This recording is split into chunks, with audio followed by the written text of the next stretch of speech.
AP రాజకీయాల్లో మంట పెట్టారు జూనియర్ ఎన్టీఆర్. జూనియర్ ఎన్టీఆర్ అలాగే కళ్యాణ్ రామ్ ఏపీ రాజకీయాల్లో ఇప్పుడు రెండు పార్టీలుగా మారిపోతున్నారు. ఎందుకంటే జూనియర్ ఎన్టీఆర్ తెలుగు రాష్ట్రాల్లో సంచలనమైన వ్యక్తి. అంతేకాదు ఇండియానే కాదు, ప్రపంచవ్యాప్తంగా ఆయనకి మంచి పేరు ప్రఖ్యాతులు ఉంది. అయితే తారక్ ప్రస్తుతం తెలుగుదేశం పార్టీకి దూరంగా ఉంటున్నారు. అసలు ఎందుకు ఆయన దూరంగా ఉన్నారు అనేది మాత్రం తెలియదు. ప్రస్తుతం సోషల్ మీడియాలో వినిపించిన కథనాల ప్రకారం తెలుగుదేశం పార్టీ అధికారంలోకి రాగానే ఆయనకి శుభాకాంక్షలు అందించి జూనియర్ ఎన్టీఆర్ అయితే చేసిన పనికి దెబ్బకు అందరూ షాక్ అయిపోయారు. సో తెలుగుదేశం పార్టీ విజయం సాధించినందుకు మామగారికి, అలాగే నారా లోకేష్ ఎంపీగా ఉన్నందుకు భరత్కి, అత్తైన పురంధరేశ్వరి గారికి, పవన్ కళ్యాణ్ గారికి కూడా శుభాకాంక్షలు అంటూ ఆయన తెలియజేశారు.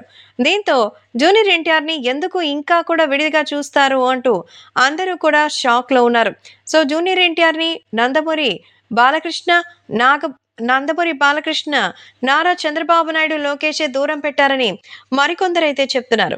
సో నిజంగానే ఈ విషయం తెలిసి అందరూ కూడా చాలా షాక్ అవుతున్నారు. ఇందులో నిజానిజాలు ఎంత అనేది తెలియాల్సిందే. కాబట్టి ప్రేక్షకులు కూడా ఈ విషయంలో ఒక క్లారిటీ కోసం ఎదురు చూస్తున్నట్టుగా అయితే సమాచారం. కాబట్టి మన యంగ్ టైగర్ ఎన్టీఆర్ ఈ విషయాన్ని తెలుసుకోవాలని ఎదురు చూస్తున్నారు. అందుకే జూనియర్ ఎన్టీఆర్ విషయంలో ఇప్పటికే నందమూరి అలాగే తెలుగుదేశం పార్టీలో రెండు వర్గాలుగా చేరినట్టుగా అయితే తెలుస్తోంది. కాబట్టి త్వరలోనే ఎన్టీఆర్ తన మద్దతుని పూర్తిగా తెలుగుదేశం పార్టీకి తెలియచేయాలని ఫ్యాన్స్ కూడా కోరుకుంటున్నారు.